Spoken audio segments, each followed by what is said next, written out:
दोस्तों, परमेश्वर का प्रेम कौन नहीं चाहता, लेकिन परमेश्वर अपना प्रेम सभी को अलग अलग रूपों में देते हैं। किसी को जीवन में ढेरों दुख मिलते हैं तो किसी का जीवन मिला जुला रहता है। लेकिन एक सामान्य व्यक्ति के साथ जब भी कुछ बुरा होता है तो वह एक बार यह अवश्य ही सोचता है कि पता नहीं क्या परमेश्वर उससे प्रेम करते हैं या नहीं। मित्रों, आज की इस प्रस्तुति में हम आपको बताएंगे 8 ऐसे संकेत कि आप परमपिता से कितने निकट हैं और परमपिता आपको कितना प्रेम करते हैं। आध्यात्मिक एवं ज्ञान वृद्धि हेतु हमारे चैनल शुभ मंगल को सब्सक्राइब करें। कृपया ध्यान दें, कुछ सेकंड देखकर आप इस वीडियो की गुणवत्ता का अंदाजा नहीं लगा सकते। इस वीडियो को पूरा देखने में आपको कुछ ही मिनट लगेंगे, लेकिन मुझे यकीन है कि यह वीडियो अवश्य आपको कुछ नई जानकारी देगी, इसलिए इसे पूरा देखने का प्रयास करें। मित्रों, अगर परमेश्वर आपसे प्रेम करते हैं तो उसका पहला संकेत ये है कि आप जो भी करोगे उसमें आपको सफलता नहीं मिलेगी, आपको विफलता ही मिलेगी। जी हाँ मित्रों, यह सुनकर आपको थोड़ा विचित्र लग सकता है, परंतु यह सच्चाई है कि आप हर चीज में अपना 100% दोगे,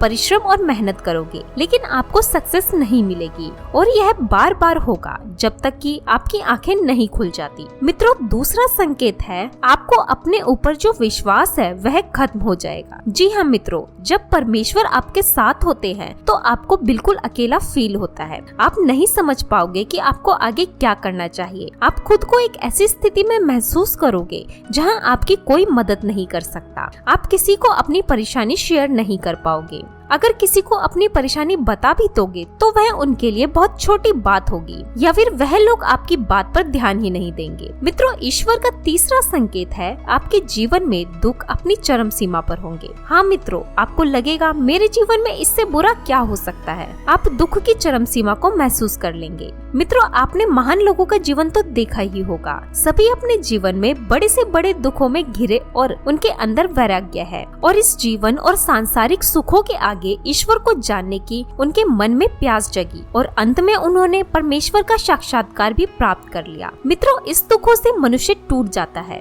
लेकिन इन दुखों से ईश्वर के प्रति प्रेम भी विकसित होता है। वह यह समझ जाता है इस संसार में सारे सुख तो नहीं, कुछ तो ऐसा है जो इस संसार से परे है और वह शायद ईश्वर ही है। दोस्तों, ईश्वर हमें सबसे पहले हारना सिखाते हैं, क्योंकि जब तक आप हार को नहीं समझोगे आप जीत भी नहीं समझ सकते। मित्रों, चौथा जो संकेत है वह है जब आपकी सारी उम्मीदें टूट जाएंगी तब आपके भीतर की खोज शुरू होगी, यानी आपके भीतर की, आपके अंदर की एक रिसर्च शुरू होगी। इससे आप खुद को ही परखोगे, अपनी कमियों और खामियों की जड़ तक जाने का प्रयास करोगे। अपने जीवन में जो कुछ भी खो दिया है या जिसमें भी विफल हुए हो उसका कारण ढूंढोगे, आप खुद से सवाल करोगे। मित्रों, यही वक्त होता है जब आप अपने अंदर से आत्मा से जुड़ने लगते हो और आपके जीवन में एक नया बदलाव आता है। दोस्तों, पांचवा संकेत है आपके चरित्र में, आपके व्यक्तित्व में बदलाव आता है। मित्रों, जब आप खुद से जुड़ने लगते हो तब आप खुद को और अपनी खामियों को समझने भी लगते हो।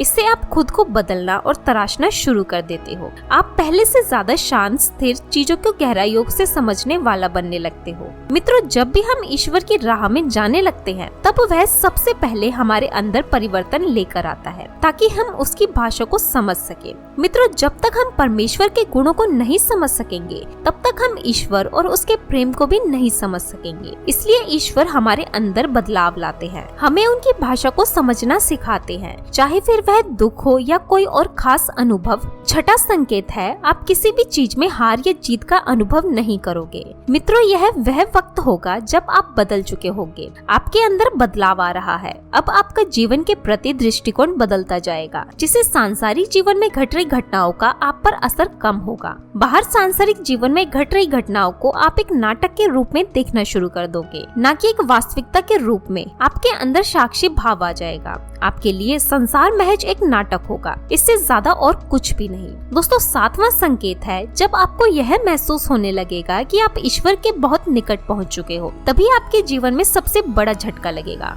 मित्रों, यह परमेश्वर की सबसे कड़ी परीक्षा होती है। यहाँ पर आपका विश्वास, आपकी बुद्धि, हर चीज तौली जाएगी। जो कुछ भी अभी तक आपने अपनी यात्रा और साधना के द्वारा सीखी है। इस वक्त आपके जीवन में ऐसी ऐसी परेशानियां, दुख या फिर इतना ज्यादा ऐशो आराम आ जाएगा कि आपको वाकई लगेगा ईश्वर तो कुछ भी नहीं है, वह केवल एक झूठ है, एक भ्रम है। यह समय सबसे अधिक है। अगर इस समय आप अपने पथ से विचलित नहीं हुए तो 8वें संकेत के रूप में या तो ईश्वर खुद आपके समक्ष प्रस्तुत हो जाते हैं, फिर चाहे वह किसी भी रूप में हो। दोस्तों, यह 8वां संकेत ऐसा होता है जिसे शब्दों में व्यक्त नहीं किया जा सकता। इस स्थिति पर पहुंचने पर आपके मन में लेश मात्र भी संशय नहीं रह जाएगा कि ईश्वर आपके साथ नहीं है। आपको हर पल ईश्वर का और उसके आपके साथ होने का एहसास होगा। आप इस अनुभूति को पाकर मंद मस्त रहेंगे और आपको ऐसी शांति और आनंद की अनुभूति होगी जिसे शब्दों के द्वारा तो नहीं कहा जा सकता। मित्रों, ये बातें आपको कैसी लगी हमें कमेंट करके बताएं और ऐसे ही मूल्यवान जानकारी के लिए आप हमारे चैनल शुभ मंगल को सब्सक्राइब कर सकते हैं। धन्यवाद।